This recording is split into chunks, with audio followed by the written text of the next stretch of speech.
তিনাকে চিন্তা করতে হবে? বলুন, এখানে আমাদের কাছে আমি জানি না, কিন্তু আপনি যখন উত্তরপ্রদেশের দিকে চলে যাবেন, বৃন্দাবনের দিকে চলে যাবেন, ওখানে এক একটা প্যান্ডেল হয় বিশাল বিশাল, অনেক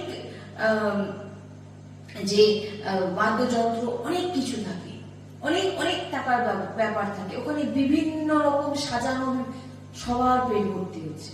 তাহলে তুমি ভগবানের লীলা হাজার হাজার লাখ লাখ লোককে শোভন করাচ্ছ, হাজার হাজার লোকের পেট ভর্তির রাস্তা তৈরি করে দিচ্ছ, তাহলে তোমার কি করে খারাপ হতে পারে? বুঝুন কথাটা, বুঝতে পারছেন?